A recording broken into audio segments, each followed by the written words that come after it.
Welcome to Creepypasta Theater, a show where we explore the strange world of creepypasta.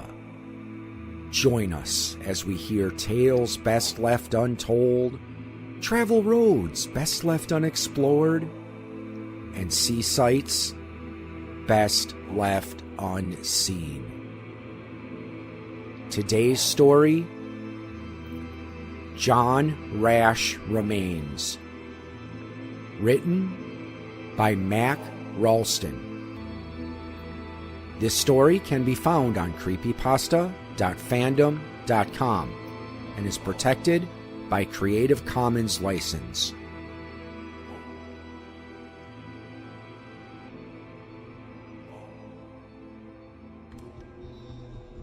While relocating the Lone Pilgrim Cemetery of South Charleston, Ohio in 1954, making way for what would later be known as Highway US 42, running from Louisville to Cleveland, several of the graves had to be exhumed and, depending on the status of the casket therein, bodies relocated into fresh receptacles. One such was the grave of Jonathan Rash, born 1843, and according to his headstone, died 1898, whose casket had deteriorated to the point that the lid had caved in and dirt had filled the container. Jeffrey Martin, funeral director of the Lone Pilgrim, signed off on the disinterment, and the casket was carefully removed from its plot along with 82 others. Of those 82, 14 required the body to be removed from its casket, all of which had been falling apart due to the slight acidity of the soil in the region and the wildlife that had burrowed on the grounds. And of those 14, only one offered any semblance of explanation of the discoveries made on those grounds that October. What remained of Jonathan Rash, and the letter he left behind in a nearly illegible hand.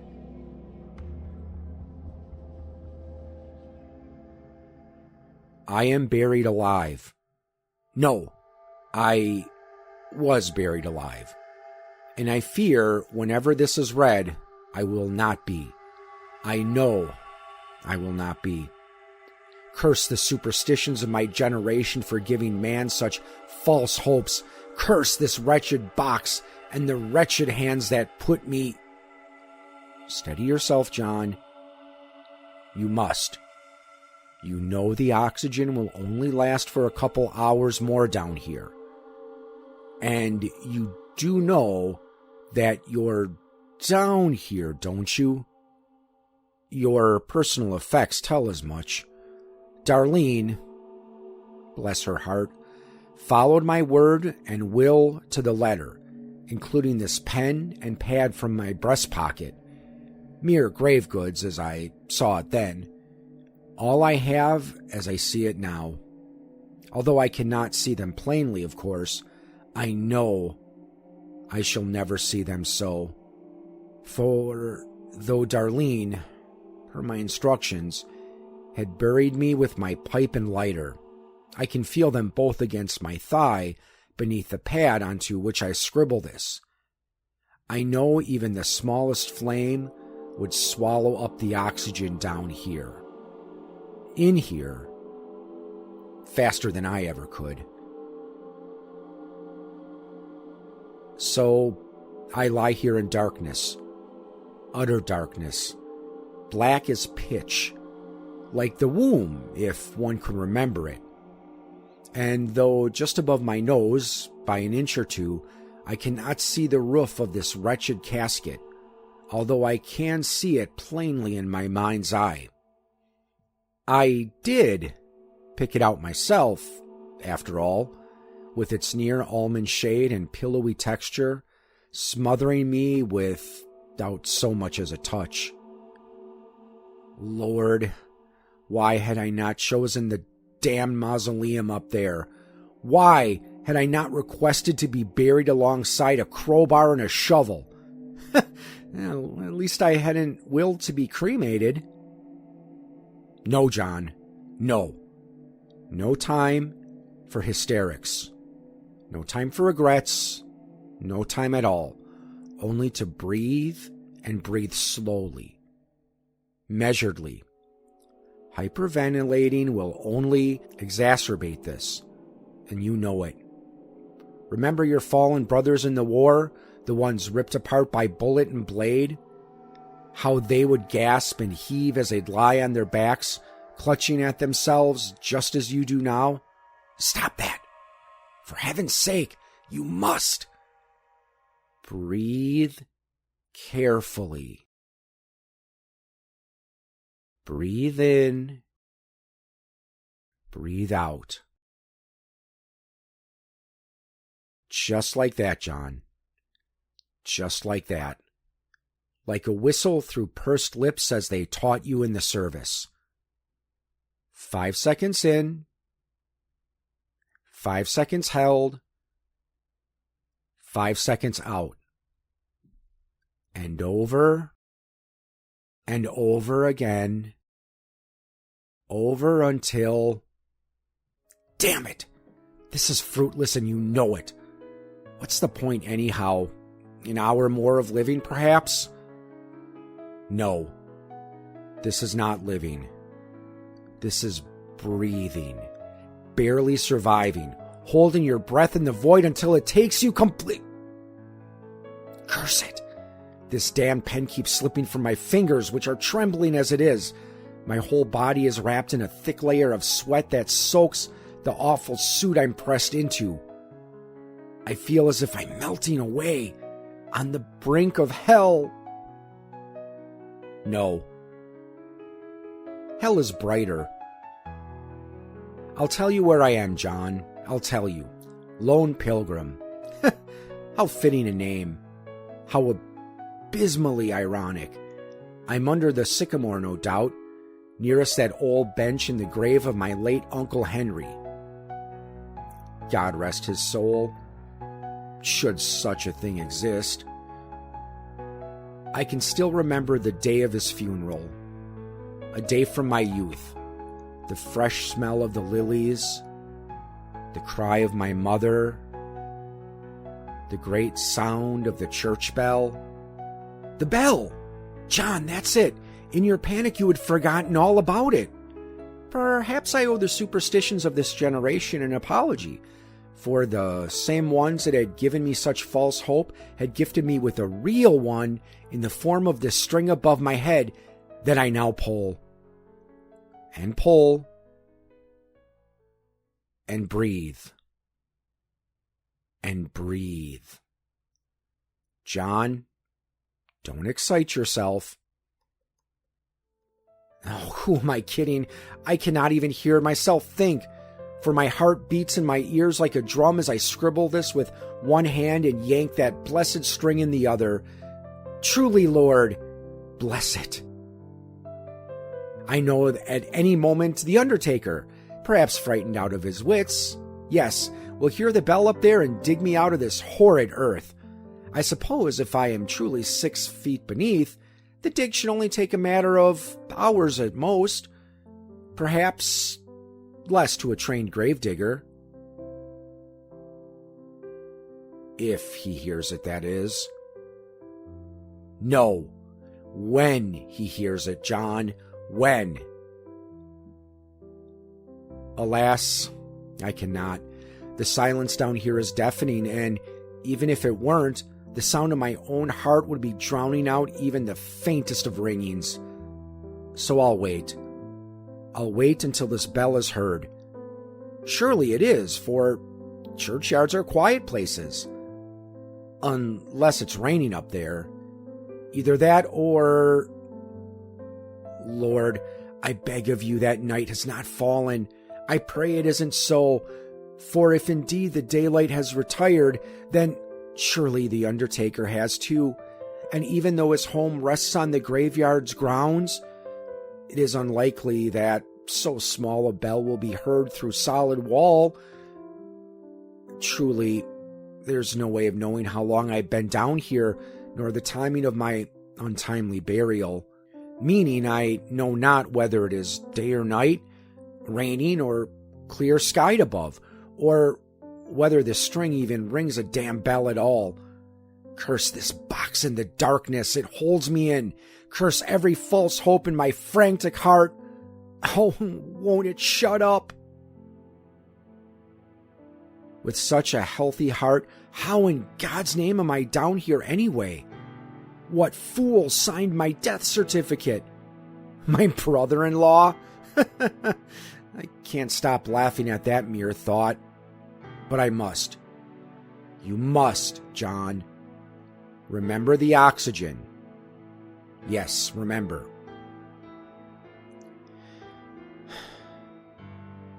Now my laughter turns to tears, and they too cannot stop. Do you know why, John? I know you do. No longer is it merely the thought of dying in a box meant for the already dead, but running out of ink in this pen, out of paper in this pad. That thought rattles me to my bones. But enough of bones. That one is a sore topic. Again, I ask of you, how was I entombed prematurely? How? I had never grown ill, never suffered the palsy, never anything more than the common cold. Perhaps I had suffered some form of shock. Perhaps I had rendered myself drunk on wine. Perhaps it was a bit of both. Perhaps I contracted an illness whose very nature corrupted my memory of it so. Or perhaps there is no good reason. Perhaps it was simple misdiagnosis, a misread of obscene penmanship. Lord knows this very pad will suffer the same fate. Perhaps the coroner feared contamination on account of my not-so-dead body and signed my certificate in haste. I know not why, but at minimum the speculation keeps my mind off of my current predicament. I was a man well-versed in science, after all. No, I am.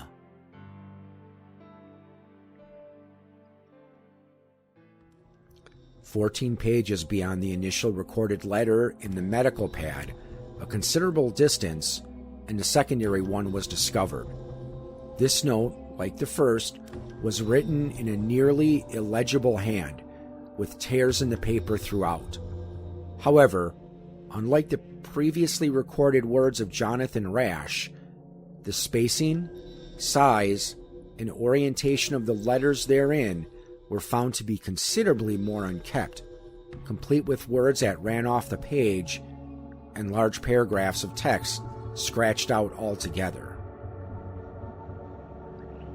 For the sake of documentation, these words have been preserved. Furthermore, it is apparent that this note was written under both great distress and lack of oxygen. It is to be read within such a context. However, this context does not explain the discoveries of October 1954, nor what remained of Jonathan Rash.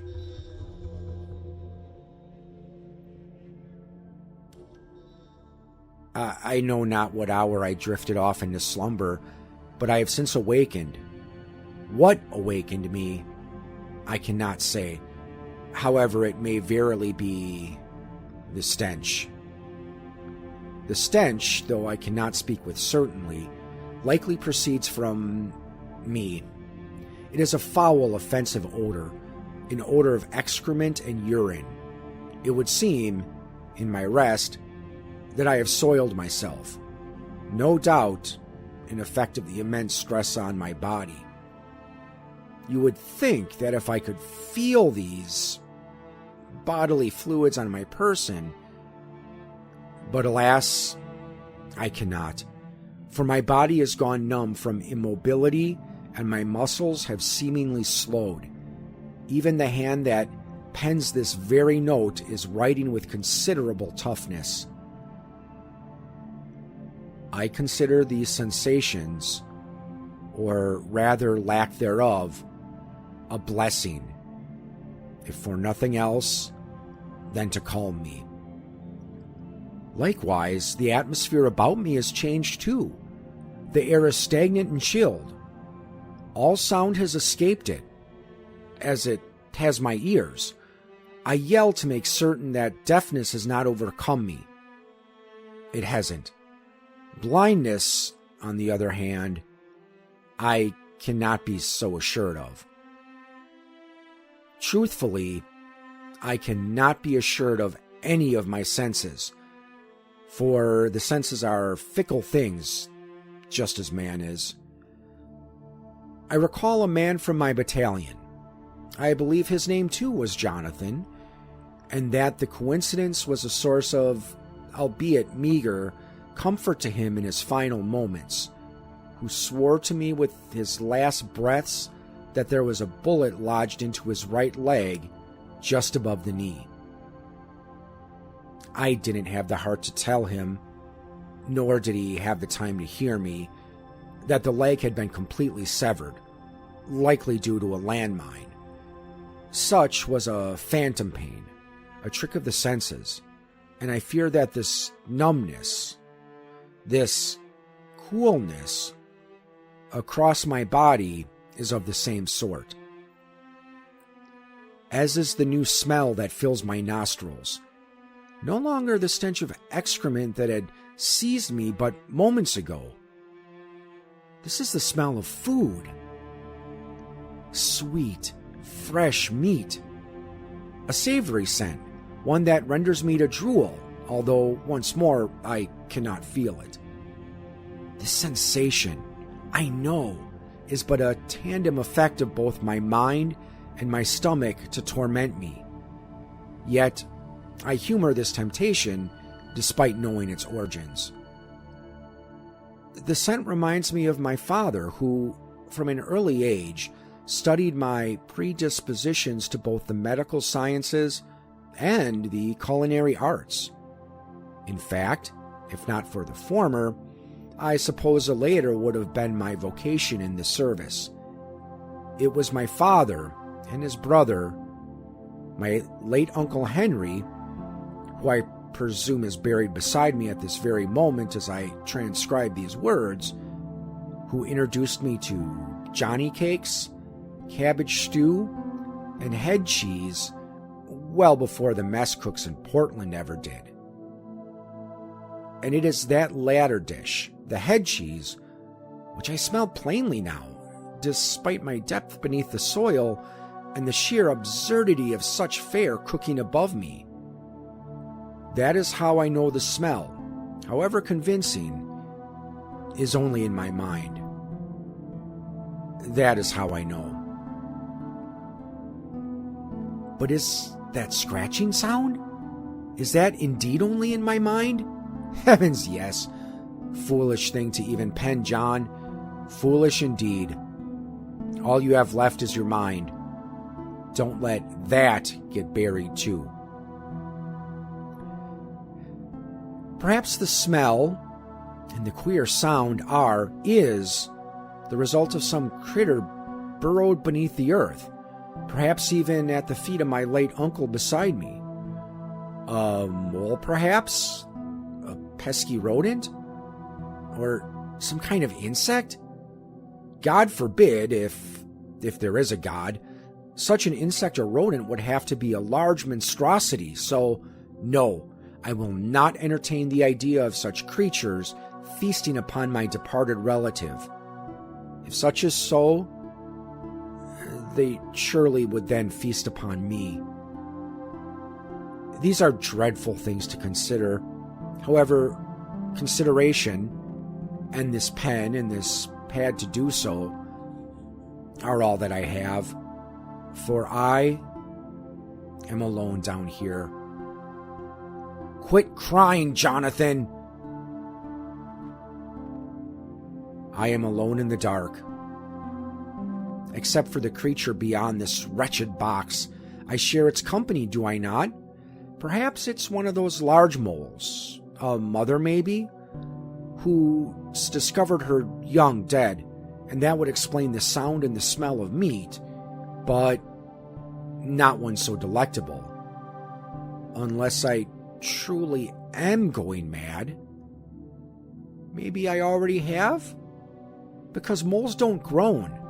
Certainly not in a deep baritone like that. Heavens, what in God's name is that? Uncle Henry? Foolish, John, absolutely foolish indeed. Dwell upon things of sound mind, not of this. Your mind is all you've got left. Damn it, fool. Such a sound was nothing but the growling of your own stomach. Think of the sciences which you love. Think of medicine. Yes, of how a nice hot tea of white snake root may completely shake this chill, this fever, which has temporarily seized you. Surely it will only be temporarily. Surely indeed. Perhaps the sound is but an auditory illusion, one coming not from beside you, but from above, from the Undertaker's shovel. Praise God, I will not be buried alive much longer. But shovels don't groan, John. Yes, they do. In fact, they do if they're old. They do if they're worn. But they don't sound like Uncle Henry, do they? The way he used to gruff? The way he'd clear his throat? Maybe you're not buried alive at all. That is not Uncle Henry. You are a man of logic and science, John. You are a man above such superstitious babble. Bah! This is exactly the humbug you've so desperately quarreled with all your life. Don't lose that battle at the end of it. No, it is not the end. So long as that sweet smell persists above, it will not be the end of Jonathan Rash. I just need to follow it. And by the sound of it, scratching, the groaning, whatever the hell it is following it too. And it's not alone. No, I am not alone. There are more sounds about me, more scratching, more groaning. Surely this damn lid above me can be opened if I just push hard enough. Bah! I'll break it if I must. I must move, lest this rigidity, this stiffness which has seized me, cease me. I must stop drooling. To get to the source of that blessed smell, I must.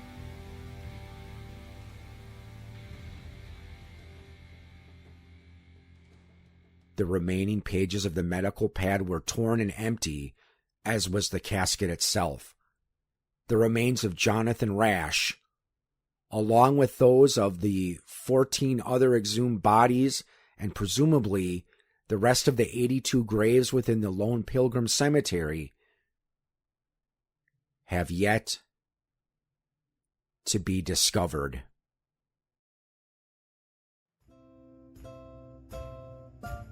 You have been listening to a presentation of Point of Insanity Game Studio.